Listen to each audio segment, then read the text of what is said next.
Hello everyone, this is Tetrafolium, and I'm here to do something, this is maybe a little bit more similar to the Doom Desire video that I did, where I'm going to talk more specifically about one set that a Pokemon has, rather than the entirety of the Pokemon, because Tyranitar, as you can probably guess, is an extremely complex Pokemon, and there's a lot of little intricacies, and you can do so much with it.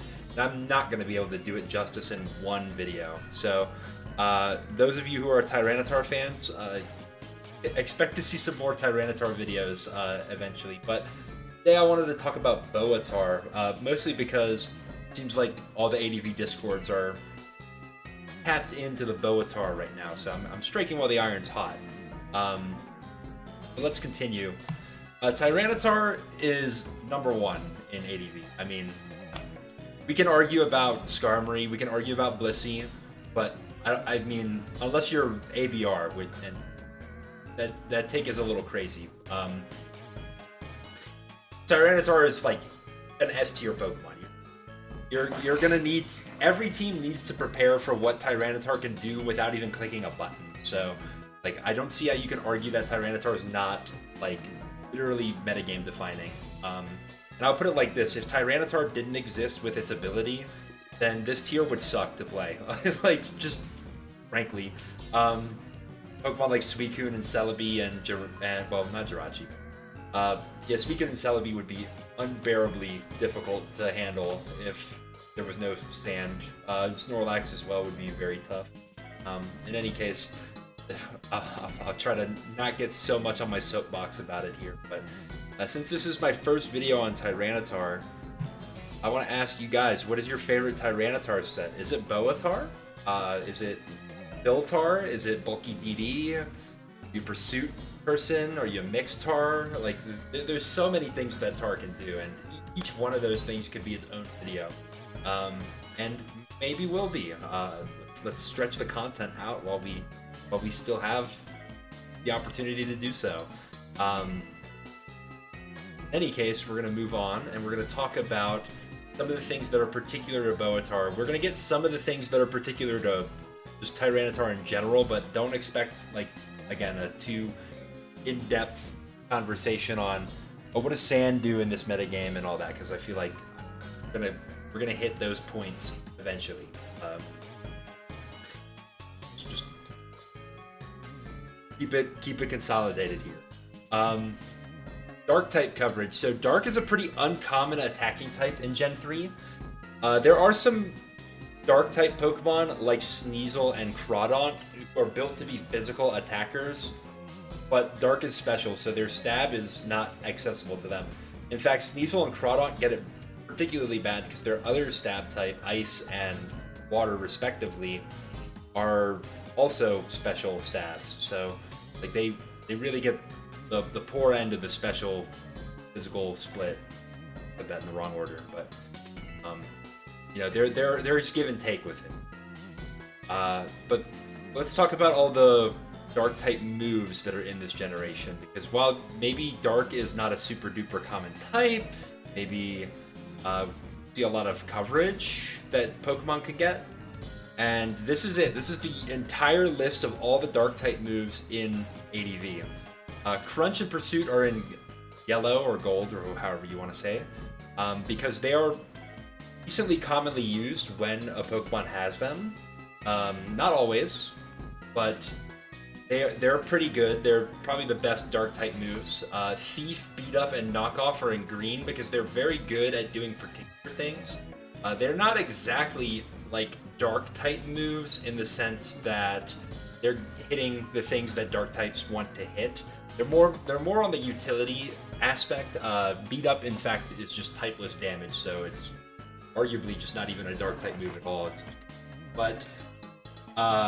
Yeah, the rest of these are in blue because they're usable for sure. Taunt for sure is usable. Memento for the Pokemon that get it is usable.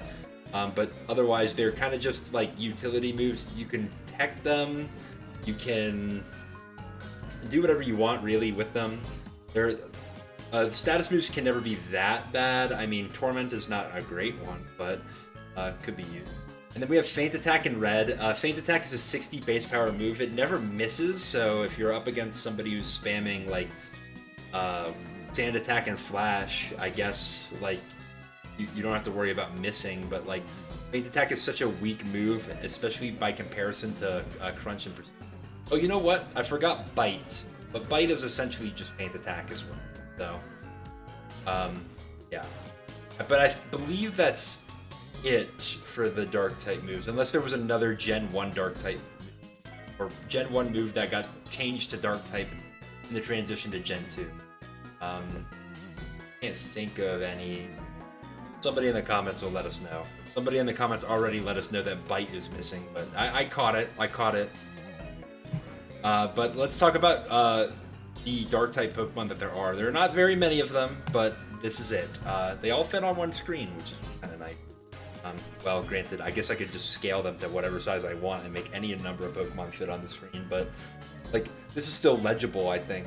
I've got them split up based on what rank they are or what tier they're in. So, of course, Tyranitar is the only Dark type in OU. Houndoom and Umbreon are in a respectable UUBL. There are no UU Dark types. We have to go down to RU. We'll find Absol, Sharpedo, Shiftry, and Sneasel. Seeing that Sneasel is actually an RU. I know it's a fully evolved Pokemon in this gen, technically, but like its stats are not fantastic, but it still finds a niche down in RU alongside Shiftry, so that's not bad. We have Cacturn, Groudon, Murkrow, and Sableye down in NU, and then something that surprised me is that Houndour, that's how I've always said that, and I'm gonna get Houndour, is PU, and Mightyena is ZU. So Mightyena, what are you doing? Like that's terrible.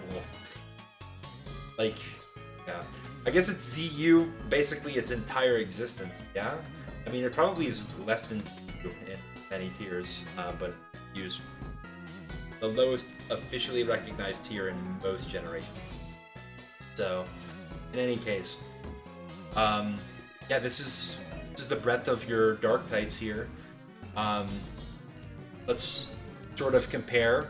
We're mostly going to be talking about how they function as special attackers because, frankly, the physical attacking Dark types, they're not very good at being Dark types. So, let's kind of push them to the side for now. Given that Dark is a special type, it's going to be pertinent to us to examine the special attack stats of some key Dark type Pokemon. So here we have the top 4 Dark types by special attack. You can pause and take a guess and test your knowledge here to see if you know what their stats are, or just about where they are, even what order they're in. So who knows? I'm going to put them in any order. But no, I put them left to right, highest to lowest. So, Cacturn is the strongest of the Dark types, in theory. But in practice, that shit's banned. Well, yes, Cacturn is banned from use in OU because the ability Sandveil is banned. And Cacturn's only ability is Sandveil. Now, that doesn't mean it's an Uber's Pokemon. You can still use it in NU or RU or UU if you want. I think you if you, but it's not allowed to be used in OU. The reason being is that Tyranitar is just too common. You can't do a complex ban where it's like you can have Cacturn on your team as long as you don't have Tyranitar. Like you're gonna match up into so many Tyranitar teams. Sandveil is just like an inherently uncompetitive ability. So I know that some people are like into cartridge accuracy and they want like to have Cacturn as a spiker, and it's like, okay, I understand those arguments, but for cartridge accuracy, if you really care about it that much, then go load up your emulator. I'm not gonna say which ones, how to, and you play online now with that. So if you really want to play so bad, you can do it there. Yeah, I understand, like, The Pokemon's not chess, right? It's not deterministic. There's some probabilistic elements to it, but like you have a Pokemon whose like whole identity is around probabilistic elements, especially like in the context of the tier that it's in. It's like, what? We can't do anything. No. So in any case, that's enough about Cacturn. Houndoom has a nice 110. That's actually pretty strong. Like there are not too many Pokemon that have a special attack stat that high, dark type, fire type, otherwise. So that's pretty respectable. And then Sharpedo and Tyranitar are sitting at a solid 95. Not super great, but not bad by any means. Well, I guess Sharpedo is a little bit worse because that's its highest of its attacking stats. So yeah, I think, or maybe it's tied. I don't know. Sharpedo. I don't really care to look it up. But dark coverage is kind of interesting. So versus the metagame, we're gonna hit Ghost and Psychic for super effective. There are not very many Ghost types, and also there are not very many Psychic types, and many of the Psychic types have some dual type that is gonna help them out against Dark, like for example Medichamp's Fighting, or Jirachi and Metagross's Steel. But in any case, the only types that you're resisted by are Fighting, Dark, and Steel, which again are kind of limited in their distribution. Fighting is a little bit more common, I guess, and Steel is pretty common, at least on teams. You're almost always going to see a Steel type on a team. I guess not literally always, but most teams can usually afford to run a Steel team. In any case, this is going to help us sort of frame how good Dark is if you're a good special attacker. This is the list of all the OU ranked Pokemon that resist Dark. It's just these 6. Breloom, Fortress, Heracross, Magneton, Skarmory, and Tyranitar. What do you notice about these 6? Well, 5 out of 6 of them are weak to fire, and yes, Houndoom is loving that. The only Pokemon in the OU tier that Houndoom cannot hit for neutral on its stabs is Tyranitar. As if Tyranitar didn't have enough advantages.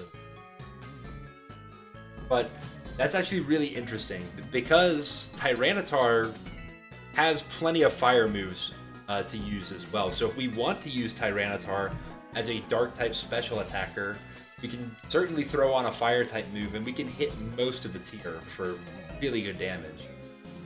So let's do a little bit of a comparison between Houndoom and Tyranitar, because though the way that I framed this, you would think that Houndoom would be superior, and to an extent it is superior at this particular role of a dark and fire type dual threat quarterback. The Lamar Jackson, you might say. Or actually, shoutouts to Z Panther. It's Cam Newton.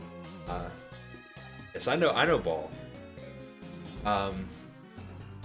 The pros of Houndoom are going to be that it's got a high special attack of 110. It's also got a pretty good speed stat of 95. 95 is kind of underrated as a speed tier. Jinx is sitting there, Houndoom sitting there.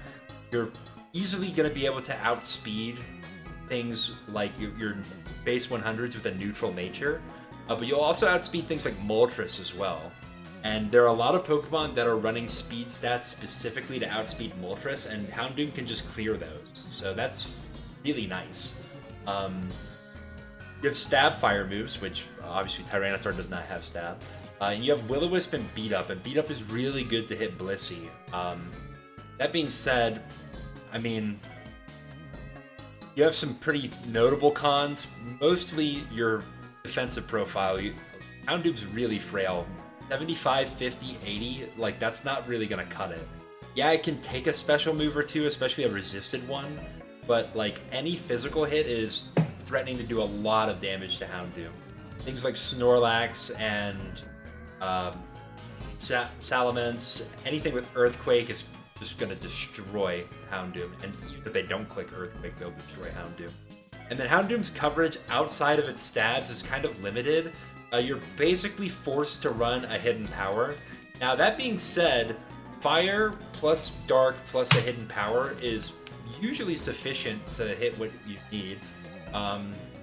There's maybe arguments like, oh, like I wish I would have had a grass type move other than hidden power, so I don't have to dedicate that to hit Swampert, and then I could run HP Ice, or vice versa. I wish I had an Ice type move, so I didn't have to dedicate HP Ice to hit something like Flygon. Although Crunch is going to hit all of these Pokemon neutral, so you can get away with some of them not being able to hit. And then, not really a pro or a con, you have that Houndoom cannot set sand. So that's pretty good for like weather clear styles or teams that generally don't like sand for a prolonged game. And Houndoom can facilitate that. It can also use Sunny Day, which is kind of good because you'll boost your own fire type moves. But again, Houndoom is a little bit tough to fit that sort of Sunny Day in there. You want other moves like Will-O-Wisp and Beat Up. You also want to not have to click Sunny Day and take a counter attack because you're probably not going to survive. But there are teams out there that don't like dealing with Gengar and don't want sands. And Houndoom is one of the best Pokemon at handling like both of those roles. Umbreon obviously has some competition, but Houndoom's more of a fast-paced guy. Really good into Metagross and pretty good into Skarmory as well. So Tyranitar, on the other hand, has great mixed attacking with a 134 attack stat, 95 special attack. That means that while Houndoom is basically walled by Blissey other than having Beat Up, Tyranitar can simply just run physical attacks and break through special walls in that way. You have pretty good coverage, frankly great coverage on Tyranitar.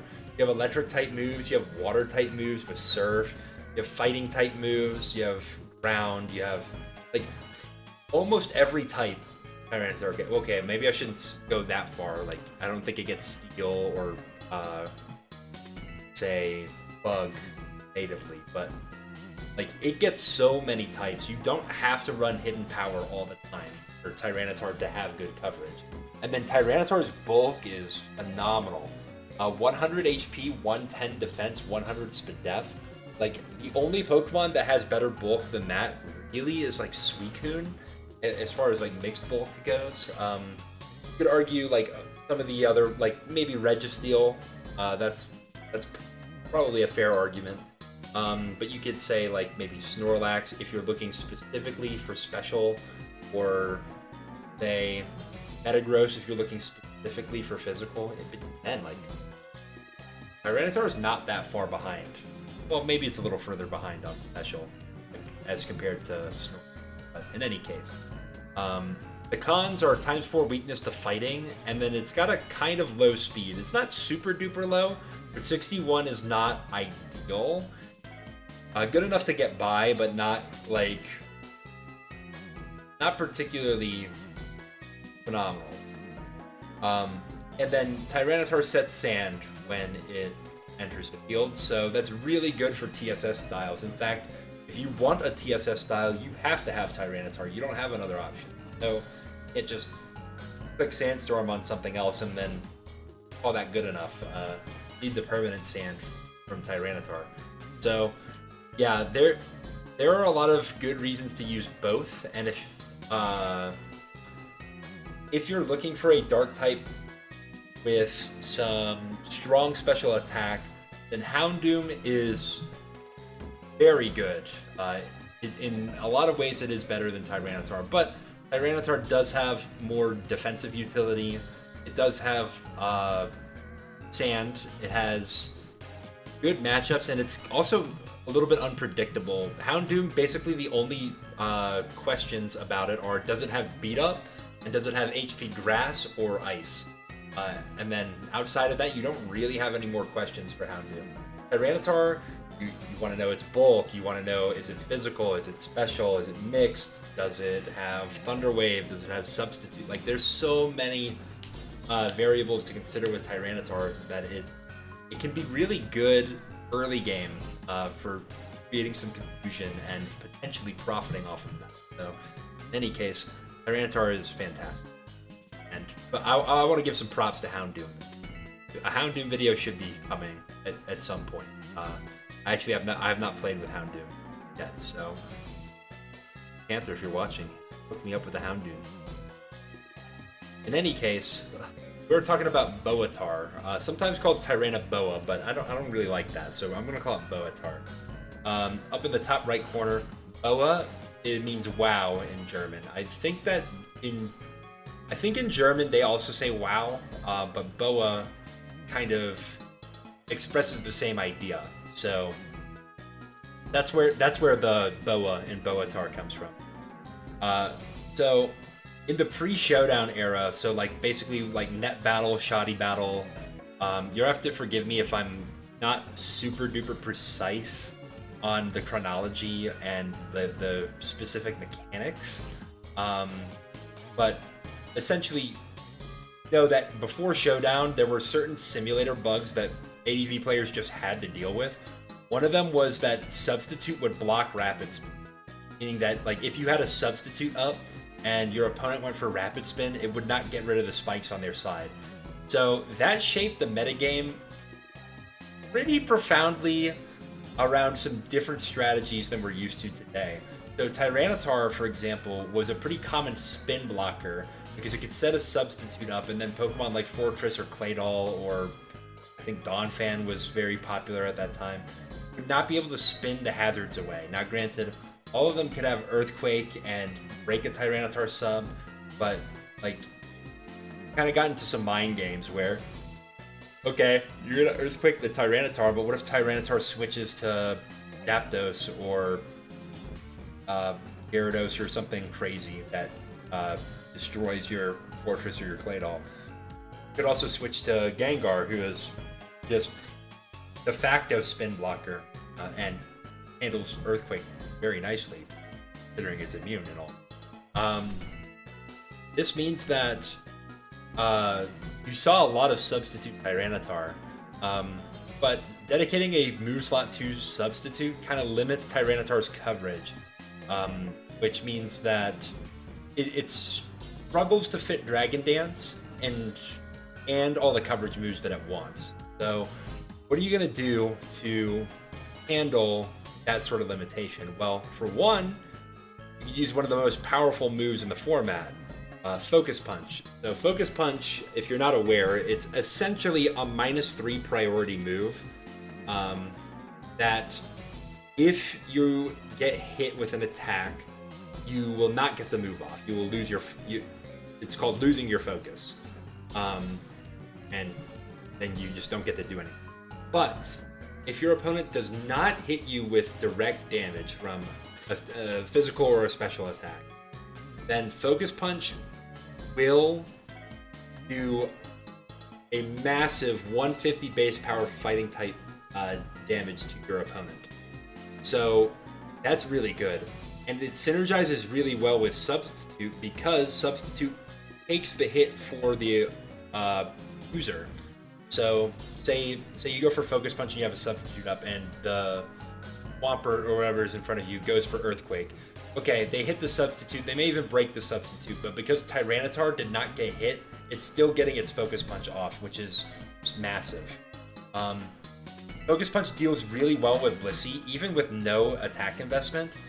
So that means you can run special moves on your Tyranitar and not be walled by Blissey. And in particular with Substitute and Tyranitar's high HP stat, you can counterplay around Blissey's more common answers to Substitute, which would be Seismic Talk. I'll talk a little bit more about that when we get into the set. But yeah, so this is going to allow Tyranitar to be a sort of mixed threat. Crunch is kind of a given with Tyranitar because it's a stab option and it has a lot of neutral targets that it hits. So that kind of gives us the set Substitute, Focus Punch, Crunch, and then the last move is kind of depending on what sort of how should I say, the coverage that we would like for our team, for our Tyranitar.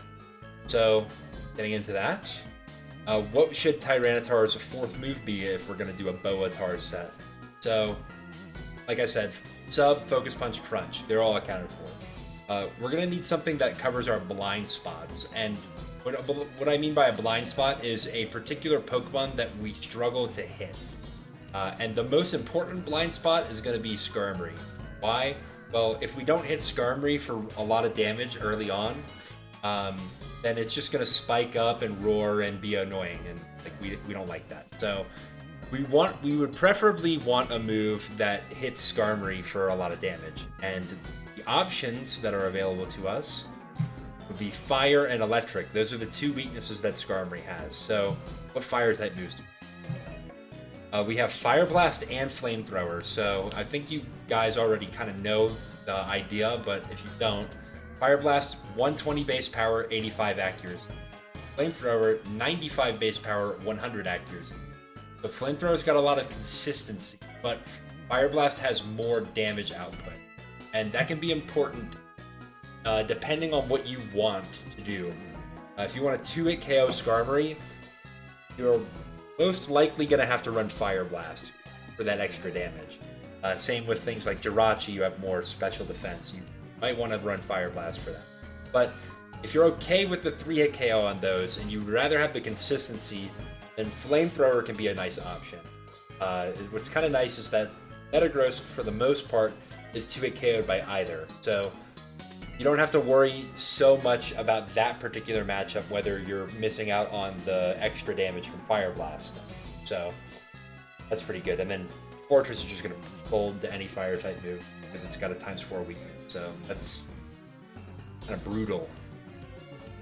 But while Fire is great, and we talked about the synergy between Fire and Dark before, Electric is another option for us. What can we do with Electric? So Tyranitar gets Thunder and Thunderbolt. This is pretty much the same sort of dilemma between Fire Blast and Flamethrower, although Thunder is quite a bit less accurate, only 70%, but it has a 30% chance to paralyze, which is kind of nice. And it is also 100% accurate in the rain. Now, that's not so much a consideration for Tyranitar because Tyranitar sets sand when it comes in. So even if rain was already set, Tyranitar is going to override that. But against some Pokemon who are trying to get cheeky against the Tyranitar and set up rain while the Tyranitar is in, you can punish them by having a 100% accurate 120 base power electric type move that has a 30% chance to paralyze. Thunderbolt, of course, is just the electric type version of Flamethrower. You have a 10% chance to paralyze. It's kind of nice. But I will say, while Fire Blast and Flamethrower kind of be a matter of preference, I think Thunder and Thunderbolt are not so much. The reason being, Flamethrower is sufficient to 2-hit KO Metagross and 3-hit KO Skarm and Jirachi. Sometimes it'll even 2-hit KO Skarm and Jirachi, depending on their sets. Thunderbolt is a little bit too weak to the bulky waters. You're going to be doing like maybe a 3-hit KO on Suicune and Milotic, but that's not really good enough because, well, for one, Suicune is going to boost its special defense when it Calm Minds, and for two, Milotic is going to recover spams to get out of range. So you would like to get closer to 2-hit KOing them if you can. The Thunder, I think, going to be nicer for that. It's also really nice to get the paralysis when you hit, so good to know. Moltres is a little bit less of a consideration. I think Thunder and Thunderbolt both are going to 2-hit KO Moltres. I will say Charizard, who I did not list here, Thunder is decently likely to OHKO depending on your investment, whereas Thunderbolt is going to be a little bit more of a struggle to get there. So maybe if you're scared of specifically Charizard, then that could sway your decision. But I think for the most part, Thunder is going to be preferable to Thunderbolt.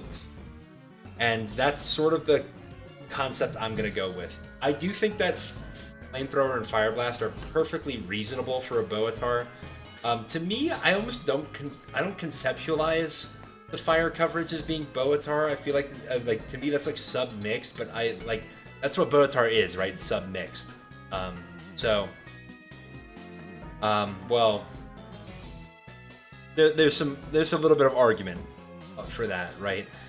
Sometimes if you're more physically inclined, would say like Rock Slide instead of Thunder, then some people would consider that a different set. We'll maybe talk about that set some other day, but for now we're focusing on the special-oriented Tyranitar. And yeah, I mean, I guess if you have Fire Blast over Thunder, it's kind of hard for me to argue that's not like with the spirit of Boatar, but Thunder is, I think, the idea that was kind of first played around with that made the Boatar set what it is. In any case, let's talk about the particulars of this spread. This is not the only spread you can do with Boatar. You can do a lot of different things. You can have more special attack. You can have less speed. You can arguably have less HP. We'll get into the particulars of it. So Crunch. Crunch obviously is our neutral stab, but what are we hitting for a lot of damage? Well, we'll OHKO every off-guard, offensive Gengar. It can't run enough special defense and HP if they're running like basically like 250 speed, or sorry, 252 special attack and a lot of speed. So defensive Gengar can not get OHKO'd by the Crunch, but I digress. Offensive Starmie, you don't always OHKO it, but you usually do after Sand. So if you literally min roll, like get the lowest of the 16 possible rolls, then Starmie can still survive the combination of Crunch and Sandstorm. It's not great. If we had 4 more special attack EVs, in fact, we could avoid this, but I'm a little bit too... I value a little bit too much the defense and the speed to allow that, and then the HP as well. So, like, if we had 4 more EVs, we could be really, really solid for, like, the roles that this Tyranitar is performing. But, alas, we're 4 EVs short, and I sort of figured that special attack was the path of least resistance. Speed is maybe also an argument. If you want to take the speed away, like just 4 EV into the special attack, that's reasonable. We'll discuss why I want 180 specifically in a little bit. Thunder. So Thunder is going to guarantee a 2-hit KO on Milotic after a spike, which is not the ideal situation per se, but you know, say Milotic comes in on a spike as the Tyranitar is behind a substitute, right? That means that the Tyranitar can go for Thunder, and if the Milotic chooses to break the substitute with Surf, or if it gets paralyzed and fully paralyzed, I know that's kind of weird to say, para full para, right? Then Tyranitar is threatening to just straight up kill it with another Thunder. So that's good to know. Now, I will say, at 180 speed, you are not going to outspeed Milotic. But, yeah, again, if you get the paralysis, then Milotic is going to be slower by a long shot. So, could go for the follow-up Thunder to get the KO. It's a little bit risky, well, and, like, inconsistent because you have 70% accurate Thunder. You have only a 30% chance to get the paralysis. Like, it's not necessarily in your favor, but... like, the alternative, essentially, is that Milotic breaks your sub. And, like, that's not that big a deal. Now, if you take a Surf, it's a little bit more of a big deal, because you're going to get 2-hit KO'd, usually. But... that's the risk that you take. We have a 70, or greater than 75% chance to 2-hit KO a defensive Suicune, which is really good to know. We can do the same sort of thing with the Suicune, but we don't have to work. We don't have to have a spike up. If we do have a spike up, then we're guaranteed that as long as we hit both. And then Suicune, like, if it goes for like a Calm Mind, That's another turn that we have to try to get the paralysis, and if we do get the paralysis, then we just have to hit the third thunder. Now again, that's the odds of getting all of that to happen is not super duper in your favor, but if it does, then Tyranitar just beats Suicune off rip. With this spread, we have a 50-50 to OHKO Charizard. And that's not even considering sand damage, right? Like with sand, Charizard is almost always going to die. But this is of course assuming that the Charizard is no HP, no defense, or no Spinef.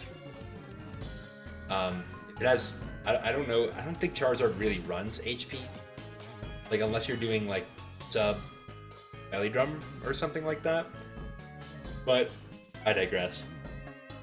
That's really powerful, and that's really good because behind a substitute, you know that the Charizard is not that dangerous. Tyranitar. In fact, Charizard's usually not that dangerous because its best move to hit is Focus Punch, and like Charizard going for raw Focus Punch against a Tyranitar, that takes a lot of balls. Also, not a very good idea most of the time, and it won't be a good idea into this under Tyranitar unless we miss.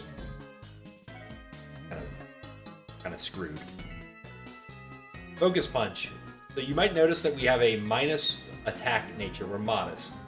And you might think, well, that seems kind of dumb, right? Attack is our highest. Attack is our highest stat, so we're losing the most overall points if we do a minus attack nature. That's true. And Focus Punch is such a strong move. Why are we going to weaken it? Okay, that makes sense as well. But the idea is that we already do so much damage with it, and the targets that we would want to hit with Focus Punch, like, we're super solid into. We're going to do 75% minimum to a modest Blissey. That means that if Blissey comes in against the Tyranitar on 3 layers of spikes, and we go for Focus Punch, we just kill the Blissey. But it's also good to know because if we get a substitute up, say, and then we punch the Blissey, and it goes for a soft-boiled, then we would kill it with a second punch because we leave it at 25% maximum. It heals 50%, goes up to 75%, and that means that the Tyranitar is just going to punch it again and do 75% minimum. So it's a guaranteed 2-hit KO after the soft-boiled, which is incredible. Not a lot of Pokemon can say that they can do that. Most of the Pokemon that can say they can do that have a fighting move, I guess. So Focus Punch Tyranitar for them. We also 2-hit KO Snorlax, Regice, and will OHKO Tyranitar.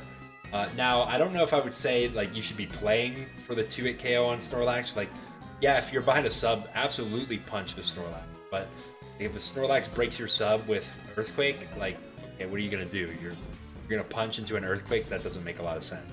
But the chip matters, and with Sand being up, Snorlax is not getting leftovers. Like that's really big for that. Otherwise, don't have great moves to hit Snorlax. Regice is a similar sort of situation. Now, Regice is a little easier to deal with, I think, for most teams as compared to Snorlax, but it's notable, I'd say, that we would 2-hit KO that. As far as the defensive investment goes, you might be thinking, like, why do we need the 12 defense even? What is that doing? Well, so glad you asked.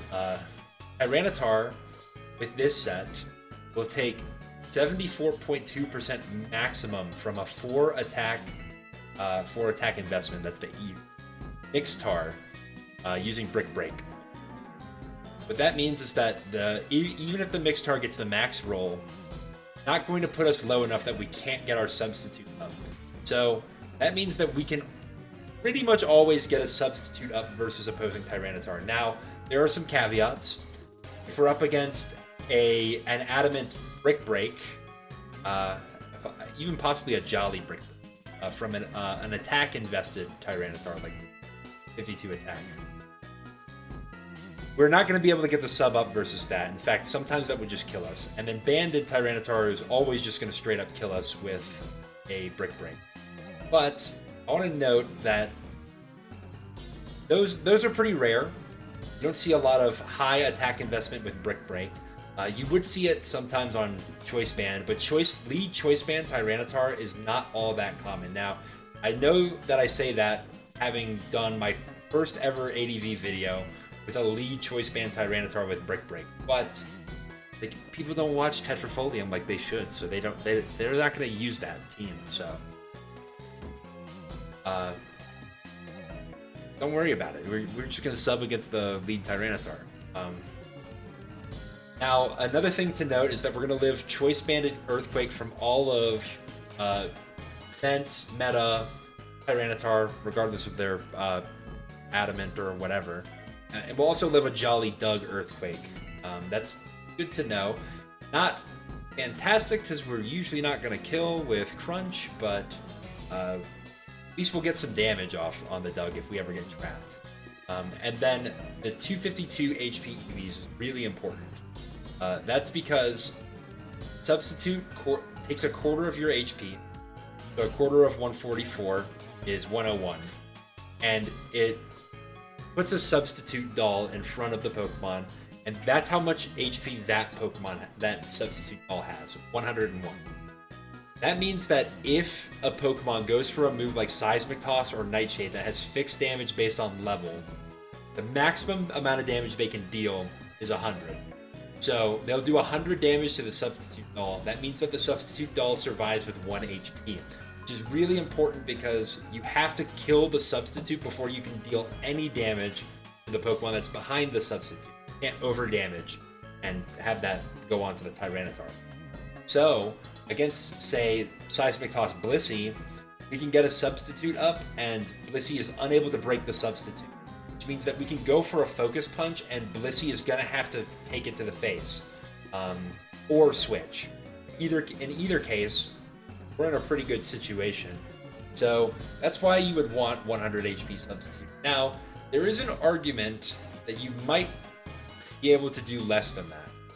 And say, for example, if I didn't care about this interaction between Seismic Toss and Substitute, then I almost certainly would have stole a little bit of HP to put into special attack. Like even 4 EVs, that would have been perfect. We can get the guaranteed roll on offensive Starmie and utility Celebi. That being said, that would constitute us not being able to have substitutes that survive Seismic Toss, which means that there would be a potential for a situation where the Blissey is going to stay in versus Tyranitar. Maybe I've revealed Crunch already, and it thinks that I'm Pursuit Tar, and it thinks that it's fine to stay in, and it's just going to go for Seismic Toss. And I go for Substitute, and it breaks my Substitute. Okay, that's not good. I could go for Focus Punch, just raw, because the Substitute's not going to stay up, but Seismic Toss is going to break the focus on Focus Punch. So you can't get the Focus Punch on the Blissey that way either.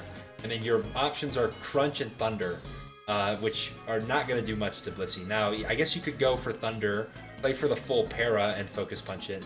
If you're in a really, really dire situation, then sure, you can do that. But that's what the Fire Blast would not let you do that. Keep that in mind. But yeah, I think that situation, it may not be super common. Like, Blissey doesn't tend to want to stay in versus the Tyranitar, and it's not super duper difficult to position such that you get a substitute before the Blissey ever wants to switch in. But like, it is a common enough situation that I think it's worth just having the HP. And you don't hate having the HP. It gives you like the opportunity to live a lot of hits. You don't necessarily need max HP of certain hits, like a Suicune Hydro Pump or a Metagross unboosted Meteor Mash or something like that. But like, it does, like, you would like to optimize if you could, and having to run max HP is like a little bit of a downside here, but it's okay. I think that this set is good enough in what it does that you're okay. And I would note that you don't necessarily need the 12 defense EVs if you're not that worried about your matchup into other Tars. BoahTar, I think, likes to lead in a lot of situations. It doesn't have to be the lead. but it likes to because it has pretty good matchups against a lot of lead. And like it scares things out that it technically doesn't have a good matchup, like Zapdos, because Zapdos doesn't want to take a Rock Slide from a typical like adamant lead Tyranitar. I want to say Metagross, I don't know why, but yeah. So against lead Tars, I think that this is the 12 defense is pretty well justified. But if you have a team that's better into Tar, maybe you have a Doug trio in the back, then I guess you don't have to worry about that defense, and you can pump your special attack some more, and you can pump your speed some more if you want. But the idea with this speed is that we're going to outspeed any Skarmory that doesn't sacrifice the Magneton range. So what I mean by that is Skarmory, as it stands, has about a 25% chance to live a Magnet boosted Thunderbolt from Modest Magneton. If it steals enough from its HP and its special defense so that it gets higher than 108 or gets up to 180 speed, that means that it is even less likely to live the Magneton Thunderbolt. Now, does that matter that much? So a lot of Skarmory, not really. A lot of Skarmory are just going to accept that they're dead to Magneton, which is fair because you're dead to Magneton most of the time anyway. But some people are not willing to do that, and they're wanting to run a max Spadef Skarmory, which makes sense. And it's not just for the Magneton; it's also really good for things like Suicune and like 3-attack Celebi, who want to smash the Skarmory given the opportunity. You know, I'd love to smash Skarmory too. It looks. No, I'm not going to continue that. But given that they're not going to do that, we will outspeed. And we will also outspeed Bulky Meta, which runs no speed. And then there are a handful of Pokemon, like usually lower tier Pokemon, that are interested in outspeeding Skarm in particular, who will run into like 170, like 178, 179 territory, and we'll outspeed all of those as well. You could go a little bit faster, try to get to like 189, which would outspeed Claydol, which would be kind of nice because you have the crunch to hit it for a lot of damage. But I ultimately don't think it's that worth it. Like, I'd rather have a little bit more special attacks so that when I'm behind a substitute, a little more dangerous into certain things than to specifically outspeed Claydol and get it with a crunch. And then the minus speed Claydol sets, we outspeed those anyway. Like this is fine. Other things like Swampert and other Tyranitar who don't run a lot of speed investment won't be faster than this, so that's good to know. Getting a crunch into the defensive Swamperts can be nice because if you get the drop with the special defense, then depending on the rolls, you might be able to kill with the next crunch, or like if you had Spike's Chip and things. Though not usually, but you can go for it if you want to. You're really worried about the Swampert in the particular position you're in. But that's enough about this particular set. Let's talk about the team that I put it on. So this is like a bulky offense type of team. BoahTar is going to lead. Going to give a lot of problems to Skarmory, and as well as any of the Tyranitar leads. Some of the Tyranitar leads will just kind of win outright. Like, well, I should not. No, they won't. Most of the Tyranitar leads don't win outright, but some of them have counterplay. Like, say, you're up against a like a choice banded one, then they will just beat you. If you're up against a slow Tyranitar, one that's slower than us, that has Earthquake or Brick Break for some reason, then that will also force us to switch out because we substitute and then they break our sub, and it's like, oh well, I can't go for Focus Punch into them, so I have to switch. But those are kind of rare, so a lot of times you'll get away with winning the one-on-one against the Tar. Not always unscathed, but case. You can bluff versus lead Zapdos to secure a substitute or get some crunch chip. And I will say that a lot of times the lead Zapdos is going to switch to Swampert. And it almost made me think, you want to run Hidden Power Grass on this? But then I was like, nah, forget that. That just sounds like some Mixed Tar bullshit. So, or we could just sell out to being a Mixed Tar for all that. So, in any case, we have an extra bulky Metagross, which will threaten the offensive Tars. Maybe they have a Tar in the back, for example. And we have strong, super effective damage into those, of course. And then we can take some stronger hits on the physical side. So the idea, so this Metagross set, not a Metagross video, but I really like this variant of the bulky Metagross. What it's designed to do, actually, is it will get a one-shot kill on any, like 4 HP minus defense Tyranitar. That is extremely uncommon. You don't see that very much. But what it also does is it will get a one-shot kill on any Tyranitar that takes spikes damage and only has 4. So that's really, really good. There are a handful of other Pokemon where you're in a similar sort of situation with that. I think Earthquake is still going to 2-hit KO other Metagross, which is perfectly fine. That's what you want.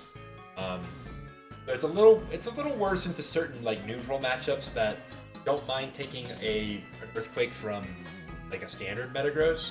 Maybe some 2-hit KOs are gonna get lower in range, or like something that's like barely a 2-hit KO is now a 3-hit KO, or something that's a 3-hit KO is like a really low 3-hit KO. So like that can be a problem in some cases, but I think the pace of the team is okay to afford this Metagross, and it helps us out in certain matchups, like say a Salaman's Leap. They have like a Brick Break or a Choice Band Brick Break. Then Metagross can stomach that a little easy. Or if they have like a lead Metagross and you don't really want to take a Choice Banded Meteor Mash on your Tyranitar, you can go to your Metagross, and if they boom, it's like whatever. I wonder if you could live a boom. Somebody will have to count that. That's the concept behind this Metagross. I think it actually pairs pretty well with the lead Boatar. We have a Thief Skarmory, which is going to improve mid-game matchups, particularly versus opposing Skarmory. And then it can also help us in the end game versus Suicune. So if we steal something like, or even like a Snorlax, right? If we steal their leftovers and stand is up because we have a lead Tyranitar, then they're gonna have to go for rest earlier because they're not getting, like, they're gonna get 6% chip every turn. So in order to not die, they're gonna have to rest, which means that we can do things like roar them out with the Skarmory, or go into our Blissey and start setting up our own Calm Minds, or go to Metagross and threaten to boom, or go to Aerodactyl and try to get KO on them. Yeah, we have a bulky Starmie on this team. It's similar to the standard defensive, but I stole from the defense and put a little bit more into. Sorry, I stole from the speed and put a little bit more into the defense and special defense. I think, in particular, for the defense, it means that we take less than 50% from an Adamant Metagross Earthquake. Which can be important because while our Metagross is pretty bulky and we have a Skarmory, we still find ourselves in some situations, particularly versus Fizz offense teams, where maybe the Skarmory got Magnetoned and the Metagross had to handle other physical threats that our Starmie can still provide us some defensive support. Of course, it's our Spinner. It's really good at doing that. Its Surf is still decent strong, enough to 2-hit KO a 252 HP Tyranitar, and yeah, that's kind of it for Starmie. And then the CB Arrow and the Blissey, or Calm Mind Blissey, are pretty self-explanatory. I think I have HP Bug on Aerodactyl. There's maybe an argument that you want to run Flying because this team doesn't have a great fighting pitch in, but I kind of figure that most of fighting types are not going to want to stay in versus Aerodactyl regardless, even if they know it doesn't have HP flying, because Aerodactyl is strong enough into them that it can threaten a lot of KOs, especially if they're like slow fighting types that are trading to get the kills on Metagross or Starmie or whatever. So I think HP Bug is still pretty valuable because it's nice into Celebi. This team is... It's not super duper Celebi weak, but it doesn't love to see a Celebi. I mean, no team really loves to see a Celebi unless you have like a Adam and Doug. But in any case, that is the team. I think I've spent enough time yapping about that. Let's spend some time yapping about some. Switch so inelegantly. The music. What do you guys think the music's gonna be? What screams Tyranitar to you? I already had Mount Silver. Well, let's get the boss of Mount Silver too. Okay? I know that neither Lance nor Red, which is the theme for, has a Tyranitar, but imagine if they did. That would have been so cool. But in any case, this is a really cool song. So, and it's really hyped for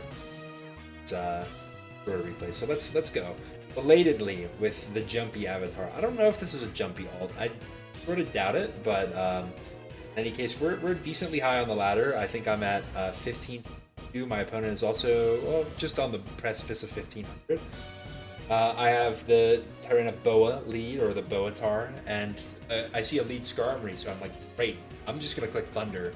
So the reason why I click Thunder rather than, say, Substitute on turn 1 against Skarmory is that Skarmory is almost always going to go for a Spike on turn 1 against a Tyranitar lead.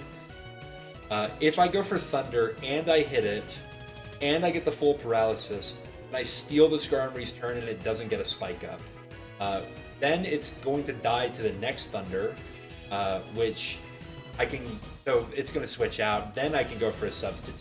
But because I hit the Thunder and I didn't get the para here, I think that it's probably better to go for the Focus Punch. Idea being that I think the Skarmory's going to switch. And depending on what the switch is, like if it's, say, a Swampert, I'd rather just get the Focus Punch damage on Swampert and not take a Substitute chip on myself. But we're going to see a Jolteon switch. And I'm going to do a solid 75% to the Jolteon. Now that's the Modest Nature coming into play there, but because Jolteon doesn't really threaten my Tyranitar with anything too wrong, like Thunderbolt's not going to even KO, I'm just going to go for Crunch, and if the Jolteon stays in, then I kill it. Great. I don't have to play for the speed tie with my Aerodactyl on an endgame.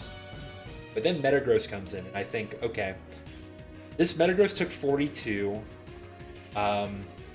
It might be banded, but I'm going to stay in with the Tyranitar because if it locks into, say, Meteor Mash, then I can punish it with, say, my own Metagross or Skarmory and get a bunch of layers up. But it goes for Earthquake and it doesn't kill my Tyranitar, so I'll go for Crunch and I get a really nice amount of chip. So this is basically confirmed a banded Metagross. So I can simply go to Skarm and start setting up my spikes. Opposing Skarm's going to come in, and I'm going to thief the leftovers from that Skarm. So now Skarm is not getting any healing back. I'm going to trade spikes here. I'll go to 3 layers. Reason being is that I want to kill off the Metagross. If this team doesn't have a spinner, then Metagross can't do anything anymore. It also keeps the Jolteon pretty low. I can go to Blissey, who will basically blank the Thunderbolt, and this Jolteon choose to switch out to save as a Spike Sack, or it's simply going to die to the Blissey. I think I went for Soft Boiled there because it's like, alright, if you're going to stay in, I'm just going to get my health back. But in any case, we see a Tyranitar switch. I go to Metagross, predicting that my opponent would want to go for Rock Slide. Reason why I think they would go for Rock Slide over anything else is that I have Blissey, right? Blissey's going to take about the same from Rock Slide and Earthquake. Rock Slide does a little bit more, and it has a flinch chance. So if I stay in and I go for Soft Boiled and I get flinched by Rock Slide, then I just lose my Blissey in this scenario. I guess if I spin, I might be able to get it back, but I basically lose it. And I have Skarmory revealed, and I don't have another like rock resist.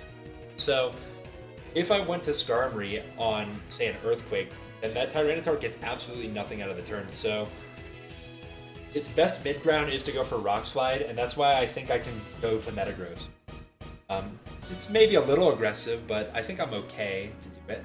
And then since Skarmory is in and it has no leftovers and it's already got all of its spikes up, I can simply just protect and get some HP back with my Metagross, and I get roared out into my spinner, so this is great for me. Jolteon's going to come in and sack itself to spikes, presumably to not allow me to spin, and then Gengar is going to come in, which I don't know if that's the line. I think if you're going to bring Gengar in, you should go hard Gengar, but okay. In any case, the Gengar is going to choose to sack itself off to kill my Blissey, which is...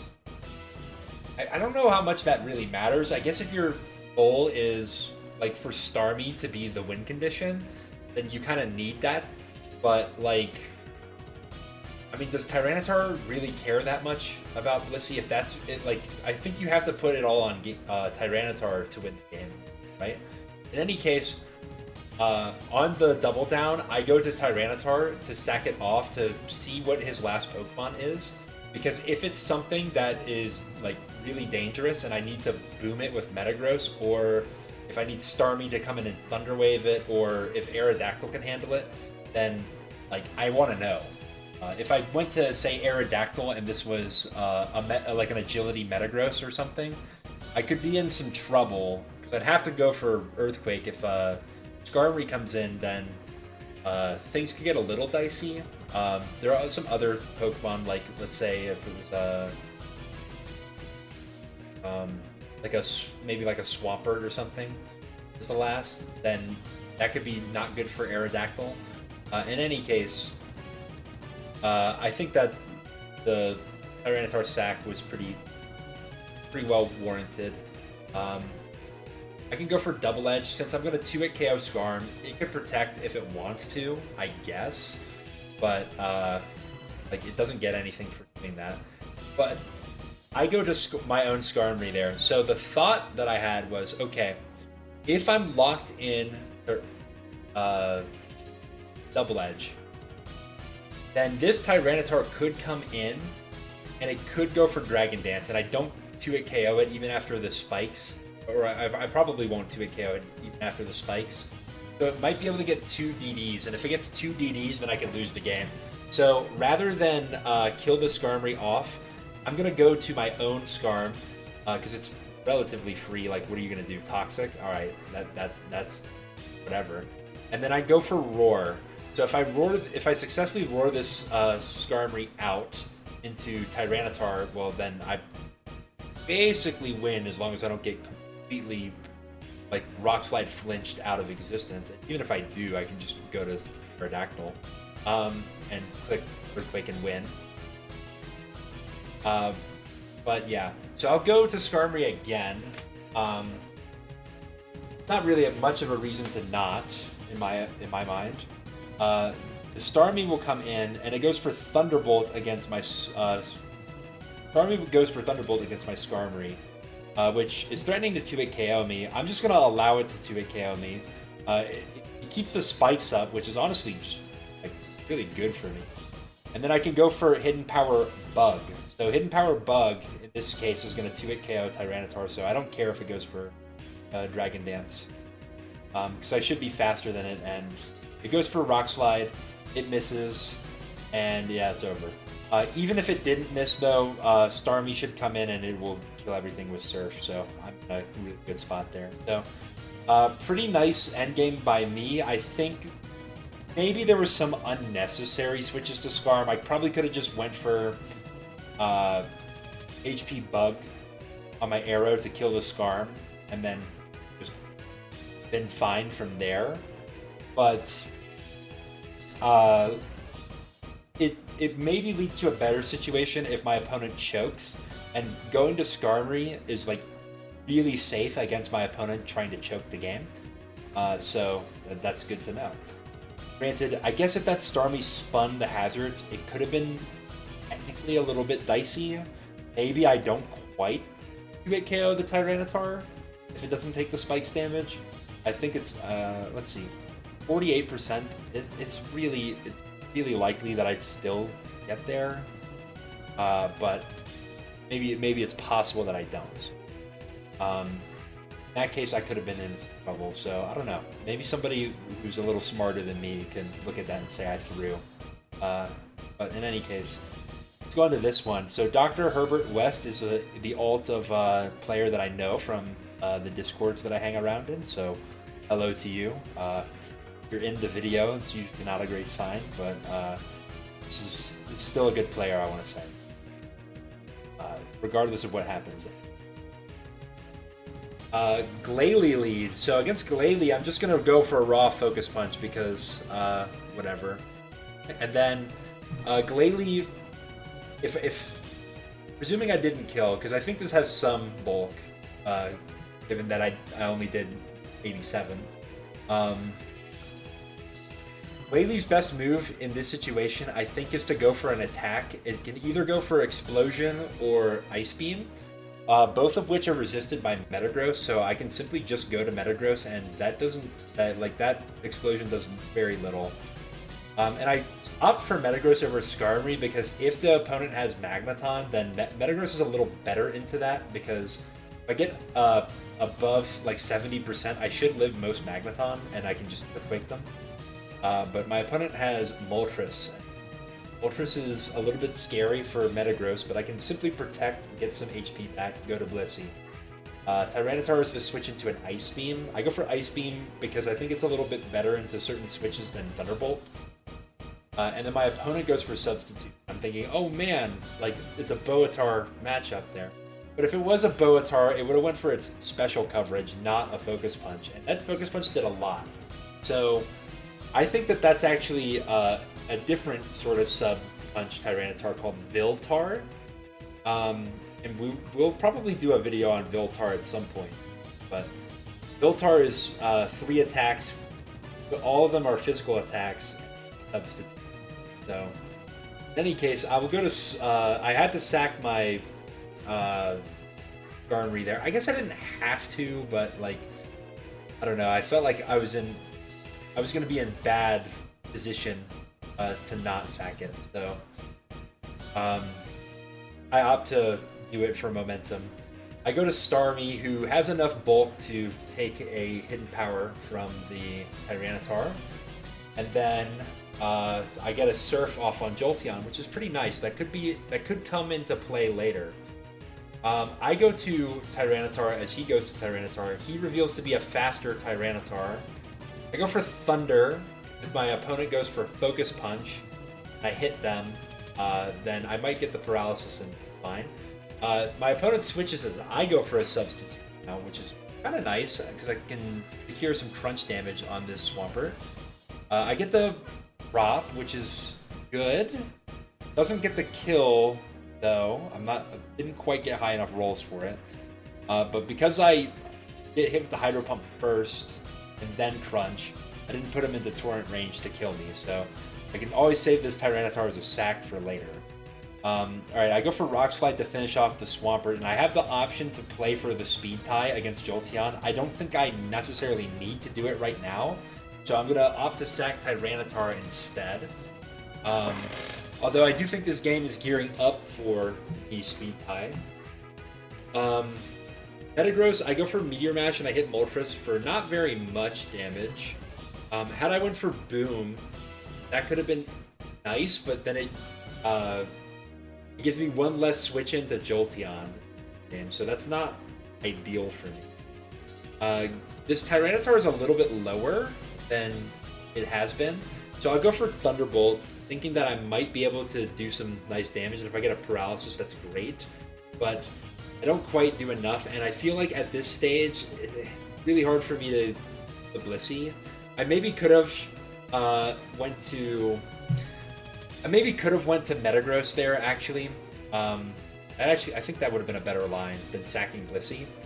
Although I was a little bit afraid that maybe my opponent would go for a Substitute and then get a Focus Punch off. Although I am a bulky Metagross, I should probably take that not so badly. And knowing that this is a BoahTar, last move is going to be Rock Slide, right?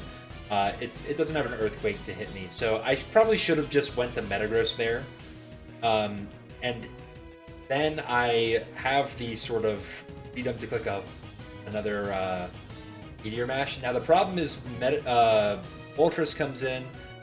I'm either going to have to sack Starmie or Blissey at that stage. And so that's not fantastic.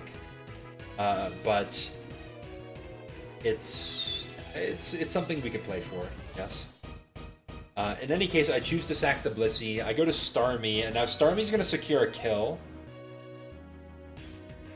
It gets the kill on Tyranitar, which is probably fair. The Tyranitar is not doing as much as, say, Moltres is in this matchup. And then I'm going to sack the Starmie. Now I go Metagross. Metagross is able to go for either I could have went for an Earthquake, but I figured that would have been really bad into a Moltres switch. I could have went for Boom, but if I went for Boom, then I'm selling out to Aerodactyl 1v2ing, which I don't know what this unrevealed is. I'm guessing it's not a Rock Resist since it hasn't come in on the Aero yet. Never came in on the Tyranitar either. Didn't come in on Metagross. Like it's probably something that would lose to Aero, but Jolteon is the sort of roadblock here. And it is a Gengar, and it is not a bulky Gengar because it just folds in one hit. So now we're in a situation here where it's Aero versus Jolteon. If I win the speed tie and hit the Rock Slide, Jolteon dies, and then I'm faster than Moltres, so I just have to hit one more Rock Slide and I win the game. And it's like, okay, all of that in mind, like, this is basically going to be a 50-50, slightly in favor of my opponent. But I could maybe push this if I go to Metagross, and this Jolteon happens to be some weird shit. Like, or if the Jolteon, for whatever reason, decided to go for a Thunder Wave or something, like throwing the game, then Metagross might be able to come in and then Boom, and at the very least, even if I catch the Moltres with the Boom, then it might just lower the amount of Rock Slides that I have to hit. Now, I will acknowledge, if this was a substitute Jolteon, I might have been in trouble, but it doesn't seem to be. And it wouldn't have been that big a deal if my Metagross didn't get paralyzed, because I could just go for Earthquakes to break substitute. In any case, we end up back in the same situation as before, and I do get the speed tie and I hit. And now I just have to hit one more time. In fact, I probably could miss once against the Moltres and still win, as long as I hit the second one. In any case, though, we get there. We get to 1600 elo. That's pretty good. Not the cleanest game, though. I probably could have made some better plays around the Tyranitar, but we played to our outs, and it happened to go our way, so that's good for us, I guess. Of course, take that win with the knowledge that I could have played better and had a more consistent. Lead Metagross versus Tyranitar. I don't like that, so I'm going to go to my own Metagross, and I take a Meteor Mash, and that is a lot of damage. I think that's banded, which is why I'm safe to stay in. I'll go for Protect in case the Metagross gets greedy and wants to go for another Meteor Mash. But given that my opponent went to Skarm, I'm just going to have to switch to my own Skarm there. I'm going to go for Thief onto the Claydol. Not necessarily the best Thief target, but if I can wear down the Claydol to the point that it dies, then I can get Spikes up and have him stick. My opponent could have went for the Houdini play, but that's why I go to Metagross, because I'd rather you boom my Metagross than anything else. And then gets the Mash Raise again. This is freaking Serene Grace Metagross with getting the Mash Raise every time. In this case, I kind of have to like get get some HP back with my own Metagross, and then like get Earthquake damage. Of course, my opponent goes to Skarm. I go for Meteor Mash, basically just getting some HP back, and I miss. And then I go to Starmie. My opponent does not have a spin blocker, it seems, and then I'm able to spin all those spikes away. I can recover in the face of this Skarmory, and my opponent will go to Blissey. So actually, things are not looking that bad for me. I go for Thunder Wave in case my opponent decides to switch. It also does decent into the Blissey staying in, because I can go to something else on my team, like Tyranitar, for example, and then profit that way. So I can get a substitute up. And now you know what I'm going to click here. That's right, the Thunder. Do a lot, and we get the paralysis on the Skarmory. So that's really good. This Skarmory is going to be super slow, and yeah, my opponent just forfeits.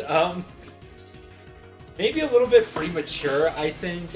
You can certainly play around this. Now, granted, this Tyranitar dropping another Thunder would be really devastating, especially if it kills the Skarmory. And then you would have to go to, like, say, Metagross. I would get Chip on that for free and see what the Metagross is locking into.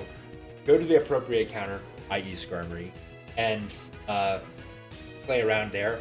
The Claydol doesn't have leftovers. Eventually it's going to get worn down. Eventually I'm going to get all the layers of spikes up. I'm assuming that the whatever is in the back is probably grounded. It might be something like a... I could see this being like a Suicune plus something. Or it could be like Big 5, or like, sorry, V5 with Metagross lead. Could be something like that. In any case, I was in the driver's seat. I do think that my opponent could have tried to play this out, but they decided to forfeit. That's what Boatar will do to you. Alright, so next game here. Got a lot of games here. We're just going to blow through them. Lead Milotic, which is almost always an indicator of V5, but in any case, I'm going to go for a Thunder on the Milotic. If I get the full para, then I could be in a... Or, sorry, if I get the paralysis at all, I could be in a really good spot versus the Milotic. But I don't. At least I hit it, though. In any case, I have to switch to Skarm. I'm going to Thief the opposing Skarm, which doesn't have an item. So that's a little bit awkward. We're going to trade all layers of spikes here. I'm going to go to my spinner. My opponent's just going to Drill Peck. That's fine. My thought is that if this is V5, which is looking more and more like with each revealed Pokemon, then my spinner is advantaged against his spinner, being Claydol, so I can afford to go spin for spin. V5 does not very commonly have a spin blocker, so I'm okay to just kind of go for it. And then, yeah, we're up against Blissey. I've got my own Blissey in. Kind of whatever. I'll go for Calm Mind, because if this is not a Calm Mind Blissey, eventually I'm going to win. And if it is a Calm Mind Blissey, then it's going to have to play for Calm Mind shenanigans. I go for an Ice Beam there in case my opponent switches. But it seems like my opponent just wants to stay in and go for Ice Beams. Alright. I go switch to Metagross there. If I got an Ice Beam off on this Claydol instead, that would have been fantastic. But Metagross is fine. I can get some damage with Meteor Mash. It's not, admittedly, not the damage I would love to get.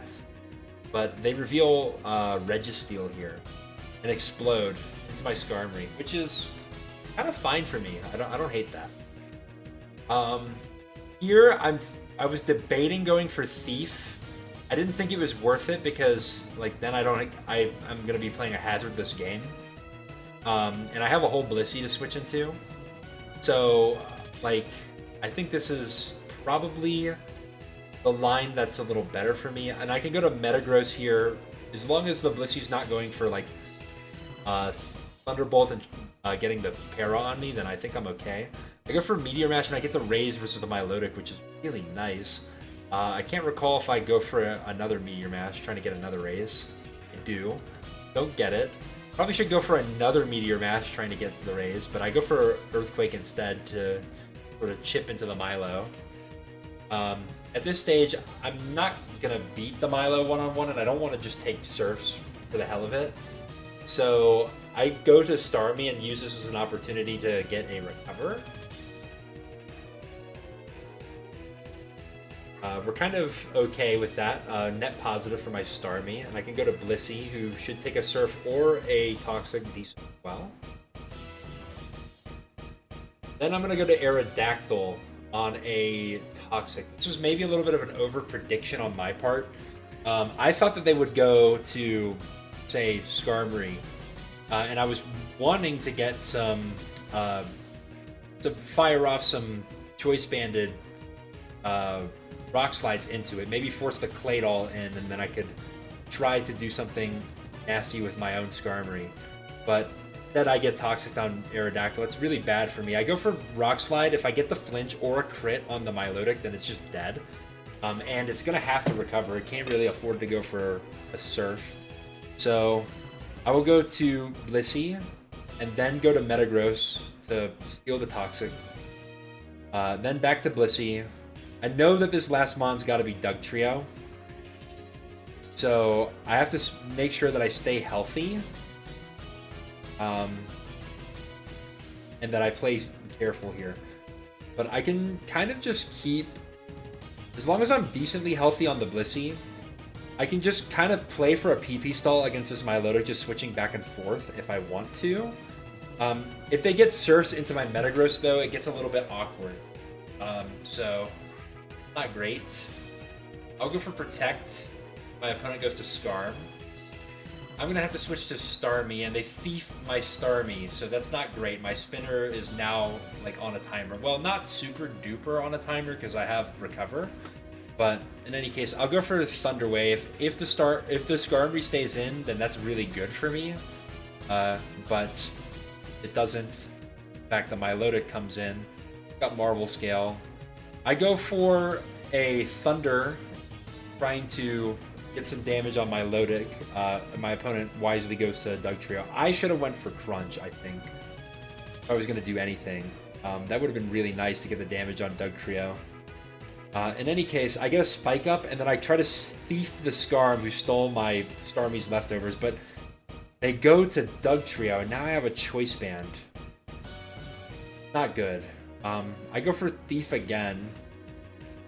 I mean, kind of doesn't really make a lot of sense, but I guess I figured that I'd rather see what they switch into than hard predict and get dugged. I can spin that and Spike away. Milotic is in. I can't hit the Milotic for anything, but the Milotic does get paralyzed. Kind of nice.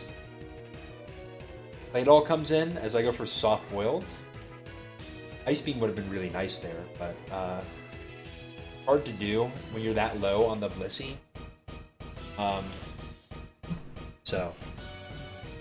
The Claydol switches out as I go for another Spike. Skarmory comes in, gets a Spike. I can just spin this away, or I guess I'll recover first. Unfortunately, this Milotic is just going to recover as well.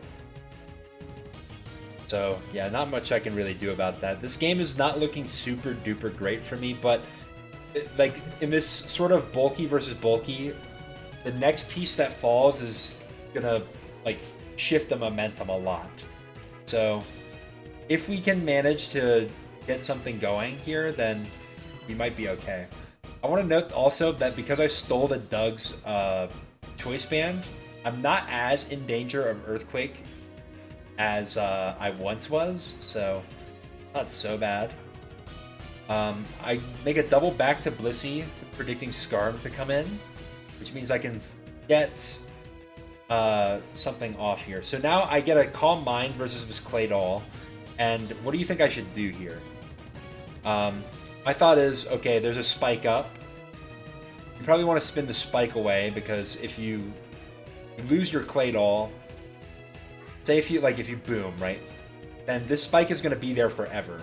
And Milotic, Blissey, and Dugtrio in sand with Spikes up, eventually that's going to lose, right? To this Blissey.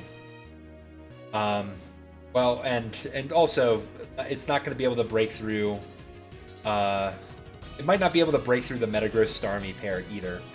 So my thought is that this Claydol cannot be staying in and going for Boom. It's either gonna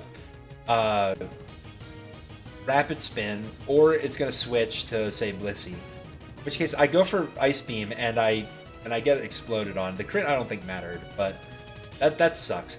If I had went to Metagross on that, then or like actually if I went to Skarmory on that as well, like I don't know what this team is gonna do versus the Blissey, because yes, you have Doug Trio, but the Doug Trio doesn't have Choice Band anymore, and it's low enough that even if it's bulky Doug, like you're gonna get killed by Ice Beam.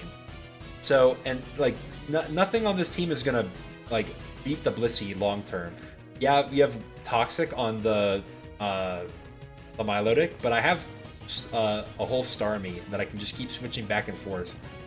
So they go for Boom and they catch my Blissey, which is like the worst case scenario for me. I go for Rock Slide. Hopefully I get a flinch. I don't.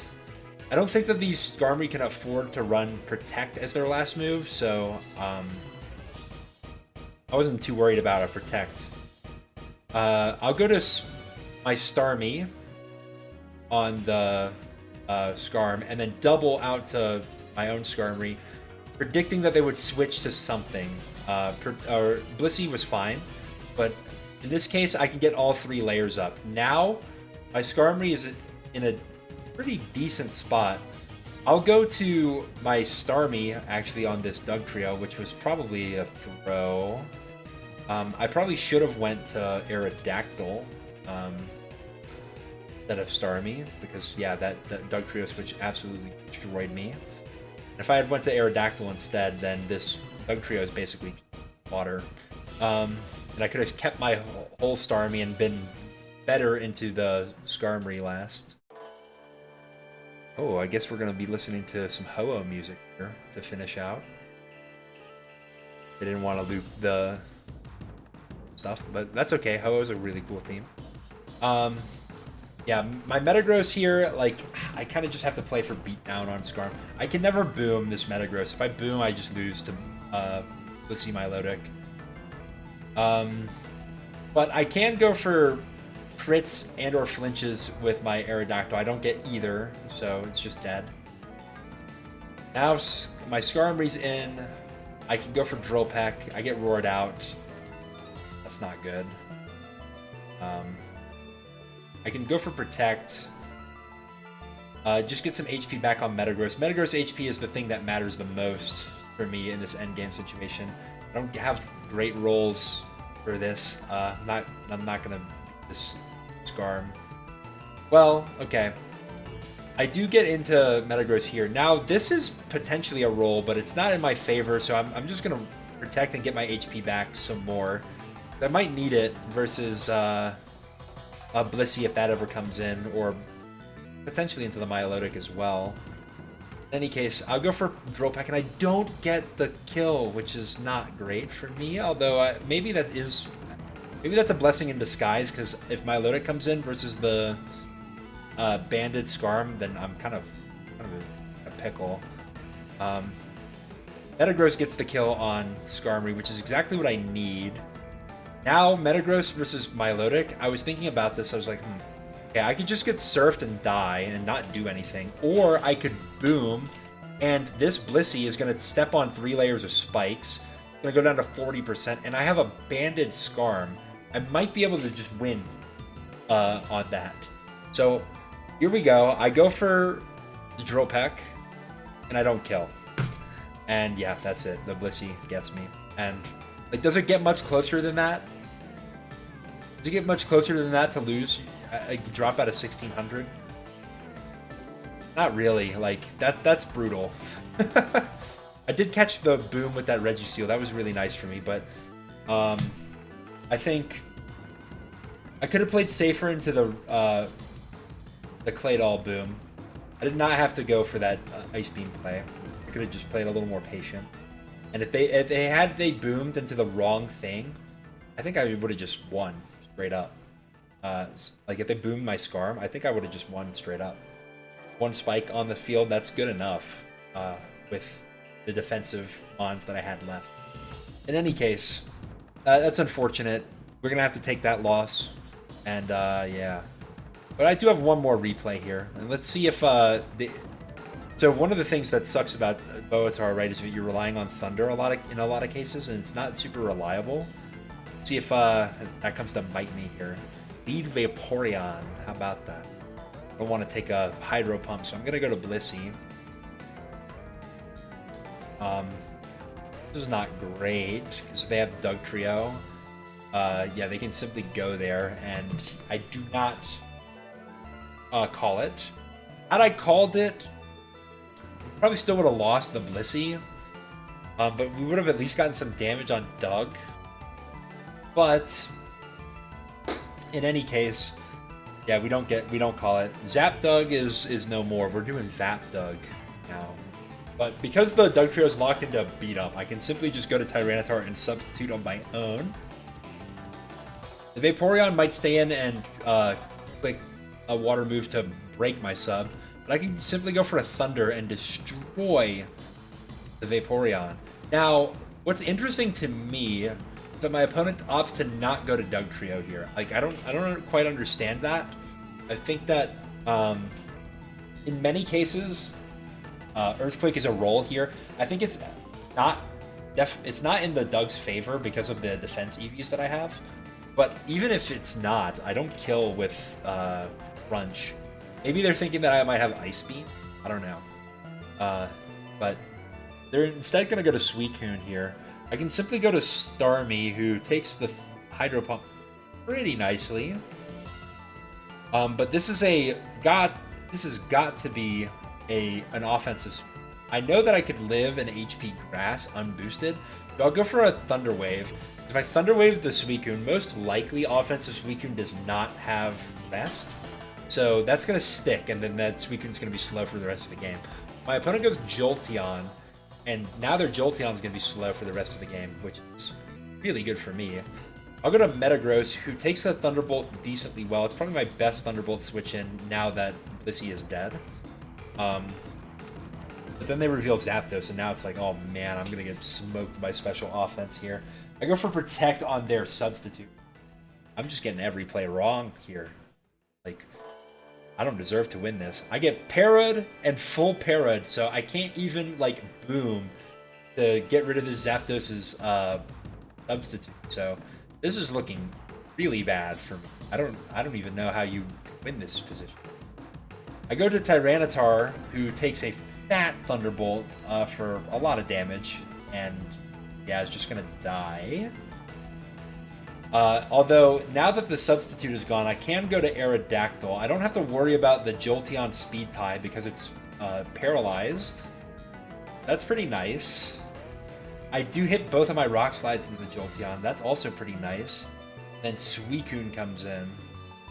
So against the Suicune, I'm going to pivot to Starmie. I dodge a Pump, which is kind of important because I think that means I can stay out of range of a Hidden Power Grass. Had Hidden Power Grass been a kill, then the Suicune certainly could have went for it. But because of the Thunder Wave play that I made earlier onto this Jolteon, and because I'm healthy enough that I can take whatever one hit, I think that the Suicune is going to opt to switch because it doesn't want to get Thunder Wave. And they go to Zapdos, and I actually predicted that they would go to Doug. That's why I surfed, but Surf is going to do a lot to the Zapdos, and it's frankly going to 2-hit KO, and I'm faster, so I'm going to take it. Doug is not necessarily positioned to kill the Starmie, so I can stay in with the Starmie, and I'll go for the Thunder Wave, and I get the full para here.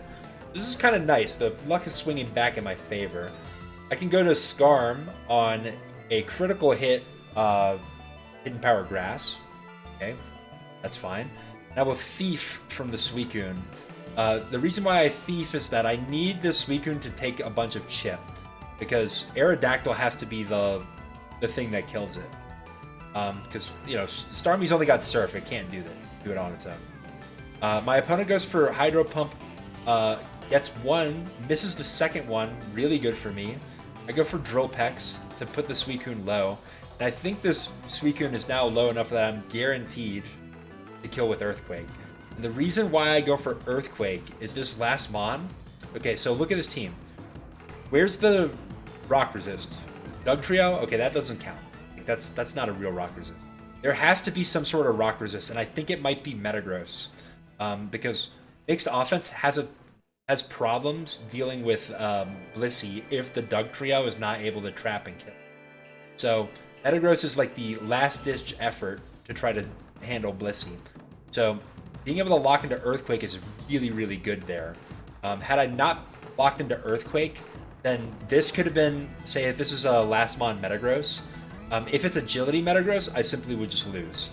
If it's mixed meta, I might be able to go to Starmie and like kind of 1v1. If it's last Mon Doug versus Arrow, I should win that. But in any case, Doug comes in and simply just dies to the Earthquake, and then my opponent doesn't even reveal what their last is. So I assumed that I was right in calling out that it was a Metagross. It could be something else, I'm not sure. But in any case, that was a really well played endgame by me. And it did require some hacks on the Suicune, but like, you know, we could go back, like the Metagross getting smoked. I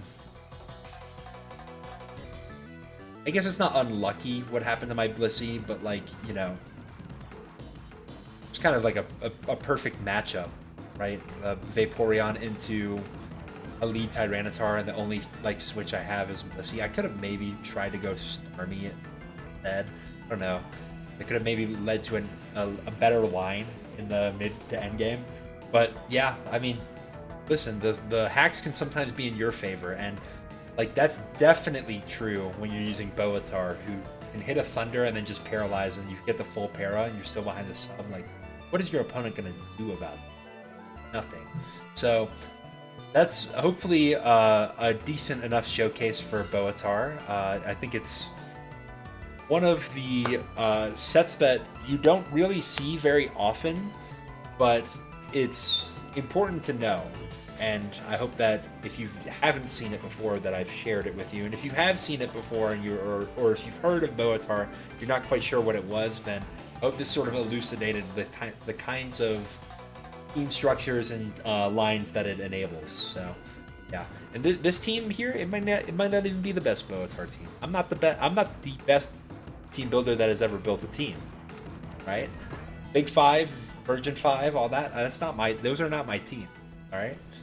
So, but I think that this is a structure that works decently well. Yeah, there's maybe some arguments like, oh, you're not so great into Jirachi, you're not so great into X Pokemon or whatever. But it's like, you know, you only have 6 slots, you only have 24 moves, you can only beat but so many Pokemon. So as long as you have the tools to play around, and I think I have the tools to play around with this sort of team, and I'm okay with it. So that's gonna be it. I'm going to be in editing hell for. I'm trying to have a lot of videos prepared because I'm not going to be available to record for about a week or so. So yeah, I'm trying to keep the content flowing. So it's gonna be a little bit of a push, but we're gonna get there. So we'll see you all for the next video.